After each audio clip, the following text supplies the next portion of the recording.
Some said that there's a need for more time. Others said, absolutely not, we don't want a democratic system. Social media, a lot of talk about social media, that people felt they had moved their political activism to the social media site. This is before, in the last 6 months, obviously, we've seen that social media has been targeted by the state. So that's, things are changing there again. And then the issue that there is no distinction between government and the state. We were always told about whoever's in government is actually not providing us with the things we need. So there are actually 3 themes which came out, and people didn't fall neatly into one or the other category, but 3 views which came up. The first one was, Pakistan's in a mess because we are not following the right kind of Islam. And some said Islam's not compatible with democracy. Some disagreed with that view. But across the provinces, across rural and urban areas, young people kept on going about the right kind of Islam. Some then defined as saying the right kind of Islam is non-sectarian. Others disagreed with that as well. I've got a few quotes here for you. So I see my role very much as just bringing you those quotes. I'm not trying to sort of impose my analysis on this, but this is these are examples of what we heard again and again and again. We have dozens of these. We need the right kind of Islamic education. We don't know who is the right scholar, who is going to give you the right translation, what is the true version, who do we believe. If we actually were on the right path, we would not be in the mess that we are today. These are, as I said, this is not just educated people in universities. We heard this in schools as well, but the quotes I have here, actually those are school quotes from teenagers in schools. The second thing which came up a lot was, so this is a picture from Peshawar, from the Peshawar school massacre, foreign elements. We are controlled by foreign elements. And I heard this again and again, and I heard this also actually from 2009 when I was living in Pakistan at the time, where America was blamed for, we had a bomb a day. Somewhere in the country there was a bomb a day. Actually, Karachi was quite quiet, but the rest of the country had regular attacks. And I was hearing it all the time. It's America, it's India. This has increased. So very specifically with the Peshawar tragedy, but we have it for terrorist incidents from across the country, young people tend to think that it's raw and it's America. So young people's views are not very pro-democracy, at least not the hundreds of young people that I tend to speak to. And as I said, I don't tend to speak to only middle-class youth who are in universities. I go into schools, I go into rural areas, I spend time in low-fee private schools, but also in philanthropic schools and government institutions across the country. It is more restricted now. I'm no longer allowed into Balochistan, but I still do work in KP. This has emerged into something which Tanya and I are writing on about now, which we call the national narrative, which has been called the national narrative. And increasingly we find also when we speak to young people, they say they might be very pro-army, they might be very pro-military court, but they also say you can't actually criticize the army.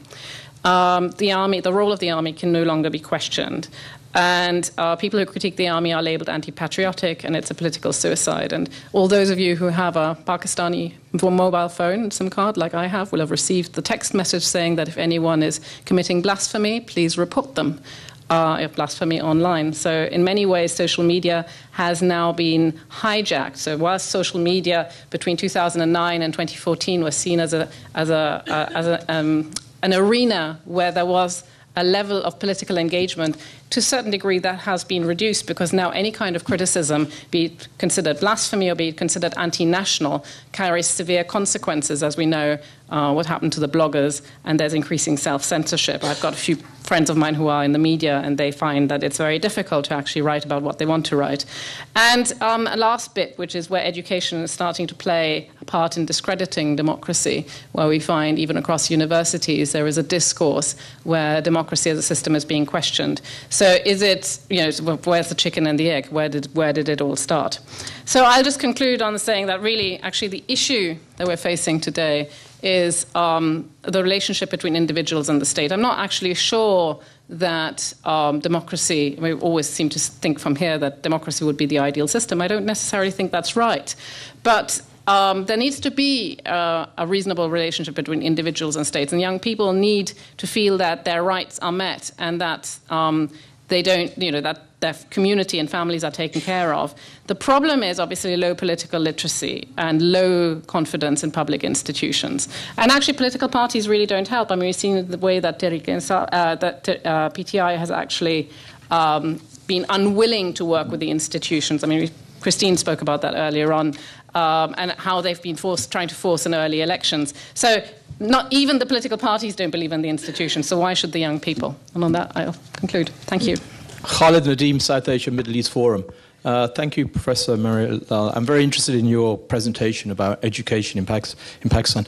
What's the access for poorer people and lower middle class people and the opportunities they have? Because I understand that there's very restricted, they feel quite that they haven't got the opportunity to go very far, even if they do a degree. I mean, how do you see them succeed, that particular class succeeding? I'm talking about the lower middle class and the poor in an urban area like Lahore. My name is Shahzada Hayat. I'm an international community welfare activist. I believe in peace and I believe in unity, in humanity, and that's the fundamental thing to go forward with. And I care for all the communities. But what I would like to state here is talk about democracy, because that's what the subject is all about. But democracy, Professor, on whose terms? Do we follow the democracy of the United States of America? Do we follow the democracy of Russia? Do we follow the democracy of Saudi Arabia? Do we follow the democracy of Burma? Do we follow the democracy of China? Who do we follow? Or do we follow the democracy of Iran? The fact of the matter is, it's this democracy that we really need to understand and not shout about it. For 70 years, since the creation of the partition of Pakistan, whether you call it divide and rule and call it what you may, for 70 years, United States of America, its main ally, one of the best allies America has always had, sir, is Israel in the Middle East and Pakistan in the South Asia. Now, what has happened? All this has been going on for 70 years. What has changed now? The old guards and the old people have died. The new people, the new academics have taken over. The difference is this. For 70 years, America has been supporting Pakistan and giving it arms, sophisticated arms, and here, go and destroy India. And at the other end, Russia has been giving arms to India and saying, here, go and destroy Pakistan. Well, it has changed now in the recent 4 or 5 years, particularly perhaps in the Trump era. Now it's different. Russia is giving arms to Pakistan to say, go and destroy India, and America has given the F-16 to Pakistan to say, go and destroy Pakistan. So these are the things that are causing the biggest problems. Now, you mentioned about the army of... Please be brief. Yes, sir, I have to, because I'm sure that people will allow me to talk. Sir, I'll do quickly as fast as I can. Sorry? Sir, I'll go as fast as I can. No, please. Sir, I'll go as fast as I can. Okay, my next issue is, sir, the Pakistan army is the only thing in Southeast Asia, in Pakistan, that's holding on tight, because there are many factions that want to come in and take over, and if you remove the Pakistan army back and you bring in these politicians, then do you want Iran in Southeast Asia? Do you want these problems? Because Pakistan army has been taking instructions from the United States of America for 70 years. It's the biggest ally. Sir, one point I would like to make, sir, that if you get... I'd like to, sir, finally, I'd like to come back to this gentleman, sir. Can you please give me the mic? Finally, sir, I'd like to come back to this gentleman. Last 1 minute, 30 seconds. No, there are other people who want to ask questions. All right, quick one on education. So I wasn't quite sure if you're asking about opportunities to access higher education or access jobs after higher education. I'll just say both. Okay. So it has access to higher education for lower middle classes has vastly improved, but the quality that they access is quite low. So the access has increased, but the quality is low. So accessing government colleges and so on has improved. Getting a job afterwards is virtually impossible. So this is where the bottleneck is. It's a lot of the young people you speak to, even if they've actually gone and done a degree, they cannot get a job afterwards, which is where, this is where the problem lies. And that's something which the state hasn't addressed. So whilst quantity, access has been increased, quality has not, and outcomes to where you go afterwards has not. I won't say very much about you, but I just want to say China isn't democratic, and neither is Burma. China is totally separate, but Burma is a participatory system. Although they call it a democracy, it's not a democracy, but I'll let Christine answer that. I'm going to point you to a really fabulous book. It's a scholarly book written by Dennis Cox. In fact, the U.S. has not had this relationship with Pakistan. We've had a very on and off relationship. In fact, more off than not. Although I will agree with the fundamental point that every time there has been a military coup in Pakistan, the American government, and I have written against this very vociferously to anyone who cares to read, we have unfortunately funded those military dictatorships. But this idea that we are doing the things that he has said, this is empirically falsifiable. Dennis Cox has a great book, another great book, but I'm sure that the planted individuals in the audience will howl. Hossein Haqqani's book, Magnificent Delusions, is also a very solid and detailed history of this problematic relationship, which is not at all as we have heard. It's problematic in different ways, but not as he has described. Dr. Crawley, 1 second. I would be remiss if I don't thank Lord Bruce for his excellent conspectus. Dr. Lord Bruce, when you mentioned it at the beginning of Jinnah's Cairo 46 visit, that is, of course, his only visit to Egypt when he returned back. But what happened in the early 50s with King Farouk, one day in repartee, as he said to one of his courtiers, and because this ties up with Dr. Lal's point of what Islam and whose ideology of Islam, and in the repartee he mentioned to him, young man, be quiet, didn't you know that Islam was born on the morning of Thursday morning, 14th August 47?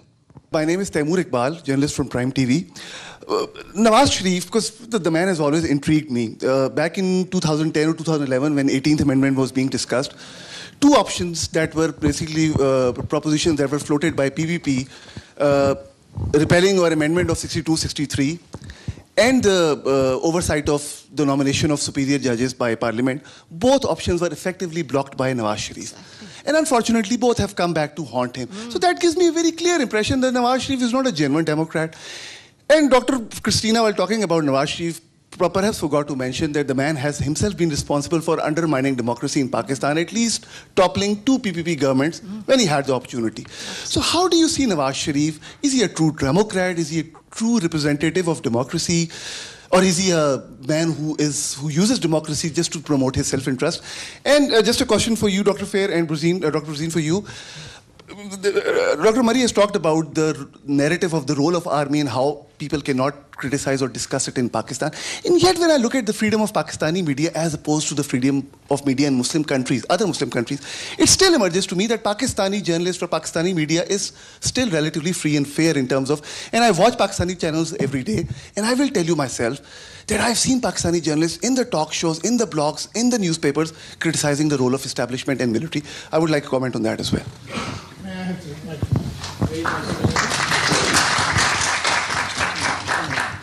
Nawaz Sharif must surely rue the day when given the opportunity to amend what I have called those morality clauses, his party chose not to support that move, for which, of course, he's paying a heavy price. He's not known to be a man with great farsightedness. I mean, it wouldn't just be constitutional clauses that came down on him like a ton of bricks, but his appointment of General Musharraf. Again, he's known for misjudgments. And one would have thought that, given, what he had to endure, his many years in exile, he would have learned. And indeed, if you look back to, his early months in power, returning as Prime Minister for the third time, many people talked about a changed Nawaz Sharif. But, where is that change? Some of us ask. Now, maybe, as Christine and some others have pointed out, the pressures on the man have been severe, and his room for maneuver actually extremely limited. Nevertheless, he did command one of the biggest majorities in Parliament, and another I would suggest, even more fundamental mistake made by Nawaz Sharif is that he didn't give Parliament the time of day. And, that too, he must now regret. He ran his government worse than a kitchen cabinet, basically like a small-time dynasty, like a family fiefdom. Parliament was completely sidelined. And he should have learned from this, because when there was that big dharna with Imran Khan and Tahirul Qadri, and there was, a risk at that time that so-called extra-constitutional forces would oust a democratically elected government. All the parties came together because, they imagined that this would give an institution like the army the perfect excuse. Well, you see, the political classes are squabbling again. It's time for us to come in and settle things. So, he's had many opportunities, and he's squandered them. Now, what's interesting is, and what I have tried to suggest in, I tried to suggest in my own presentation, is that these morality clauses, unless amended, will be like a Damocles sword. Christine pointed out, I think, the very important point that with Article 58 2B having disappeared, parties, sections, opinion that are instinctively hostile to the political classes, elected leadership, and there are many such institutions and groups, will now use and rely on these clauses to get rid of governments. But what I find even more intriguing than Nawaz Sharif's big blunder is Imran Khan and the People's Party now coming out of the woodwork to say that they will oppose any attempt to amend these constitutional clauses. Now, you explained to me, just turning things around, how do we make sense of that? What is going on? I think that if we have learned anything from this forum is that democracy involves contestation. I think that the type of debate that took place before the break shows that there's plenty of contestation, but also requires listening to the other side and not to be tone deaf to alternate viewpoints. I think that's a very important element to having a fruitful democracy. Pakistan is an imperfect democracy, and to criticize the institutions or specific political actors does not make you anti-Pakistan. I love Pakistan. I think everybody here probably in this room loves Pakistan in a very different way, but we're not anti-Pakistan in any stretch of the imagination. We just have criticism of specific institutions, processes, and so on, and I think that's pretty unfair to suggest otherwise. As far as foreign actors and how they may intervene, I mean, I think it's quite plausible that many of the institutions, in the decay of the institutions is a result of foreign intervention, but I think that ultimately it has to be Pakistanis themselves to have to sort out these issues and not really blame others for the weakness of their own institutions, any more than I would blame my own failings as a person on my neighbors or the drug dealer down the street or William Crawley next to me. It is ridiculous to suggest that my failings are a result of those foreign influences or external influences. I don't want you to construe my talks about Nawaz Sharif to be a defense of him. He is everything that you said. He's predatory. But I want to situate him within a system. So, I mean, the expression that I use for, so there's a historical reason, right, why democracy in Pakistan is much more challenged than India. It has to do with the roots of the Muslim League. It was rooted in North India. There was no basis for it. Some of the early decisions that Jinnah made to sideline the Bengalis in East Pakistan, he decided to make himself a viceroy. He decided to work on building the state, not the party. So there are these very real historical lineaments that, I think, structurally explain the deficiencies of Pakistan. It's democracy, but then you also have laid over that what I will call democracy interruptus. But I'm also going to blame Pakistanis. And if you look at Pakistan's political culture, and this is where I think Imran Khan was a breath of fresh air in some way, although he's a problematic character. He actually began talking about policies instead of patronage. And until Pakistanis start actually expecting policies, now what do I mean by that? Well, patronage is a very expedient way of allocating resources in a non-democratic place. So in other words, you would rather be able to pay to get your kid into a good school than have the state deliver good education. So, but how do you link up the expectation of a polity with parties to get parties to aggregate interest? Well, this, believe it or not, comes down to tax reform. Right?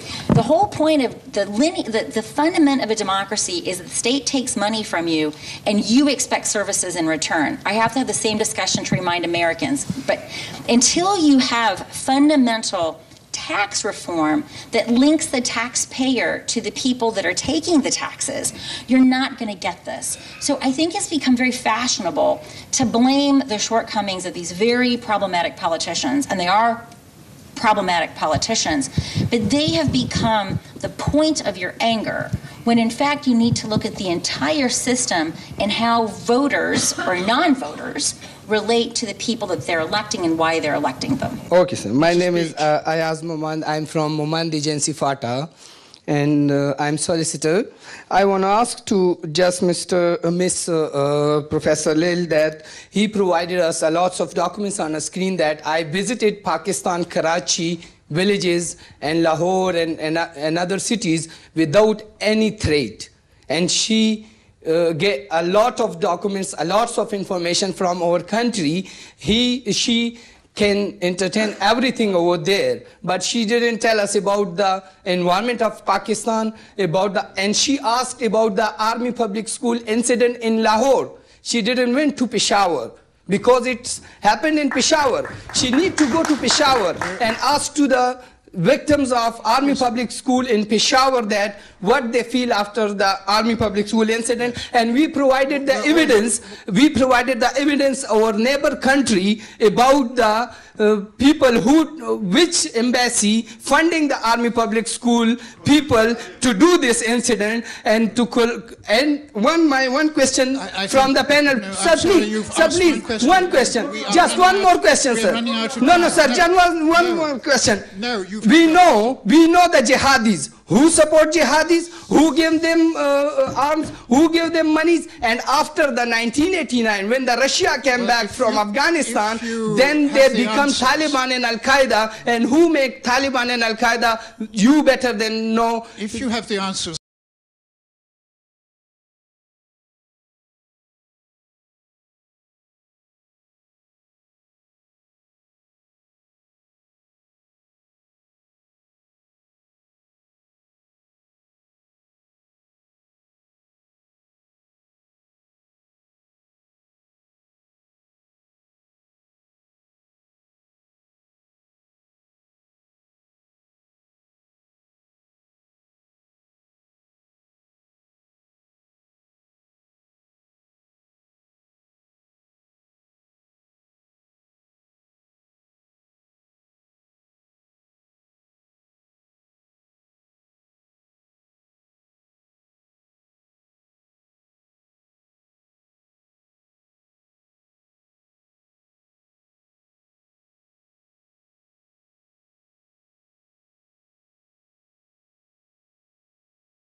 1,237 times Allah is mentioned in my holy scriptures.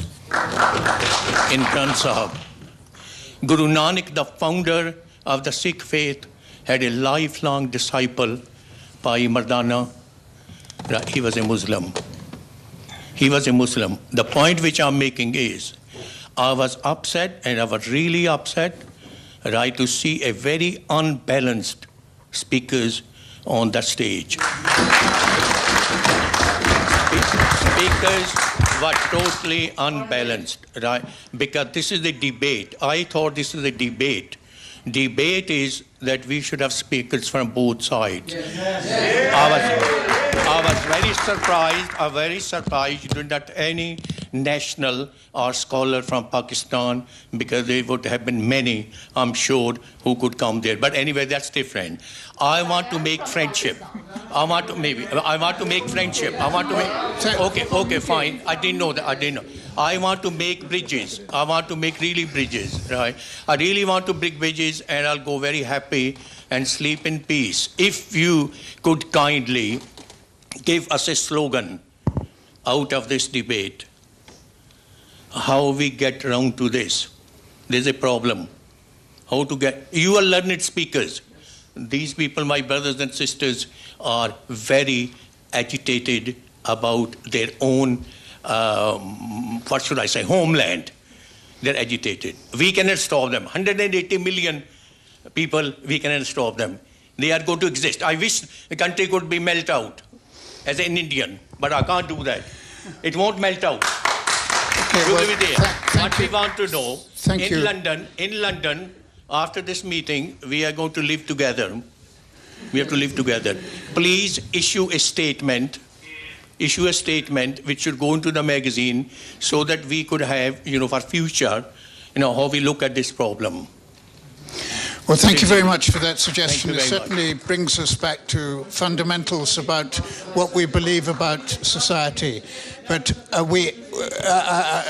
unbalanced or not, and I don't believe it was unbalanced, but whatever the arguments you've heard from the panel and from the floor, you can weigh against your own opinions and your own views, and I hope that they will help to inform them and judge them. But I'm very grateful to you all for coming, for the engagement with these issues, and for your contribution to them. I'm very grateful to members of the panel for their contribution and support and their learning.